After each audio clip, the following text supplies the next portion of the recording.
வச்சு வேக வச்சிட்டிங்கன்னா பீட்ரூட் பொரியல் அவ்வளோ டேஸ்ட்டாக இருக்கும். என்ன டேஸ்ட்னால் கொஞ்சம் ஸ்வீட்னஸோடு இருக்கும், அவ்வளோ டேஸ்ட்டாக இருக்கும். நீங்கள் பீட்ரூட் பொரியல் இந்த மாதிரி செஞ்சு பாருங்கள். நான் வந்து எப்போதுமே ஒரு டைம் நான் ட்ரை பண்ணேன், அன்னையிலேருந்து நான் வந்து பீட்ரூட் பொரியல் பண்ணால் தண்ணி ஊற்றாமல் தான் வணக்குவேன், அவ்வளோ சூப்பராக இருக்கும்.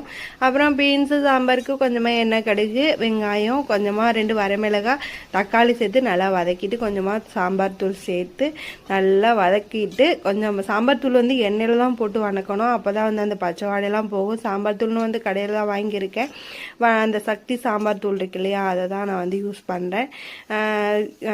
தக்காளி போட்டு நல்லா வதக்கிட்டு சாம்பார் தூள் நல்லா எண்ணெயில் போட்டு வதக்கினதுக்கு அப்புறம் தான் பீன்ஸ் போட்டு அது ஒரு 10 நிமிஷம் 5 நிமிஷம் வேக விட்டு வதக்கிட்டு, அதாவது எந்த ஒரு காயுமே நல்லா வந்து வதக்கிட்டு எண்ணெயில் நல்லா வதங்கினதுக்கு அப்புறம் தான் மிளகாப்பொடி சேர்க்கணும். அப்போ தான் வந்து சரி அந்த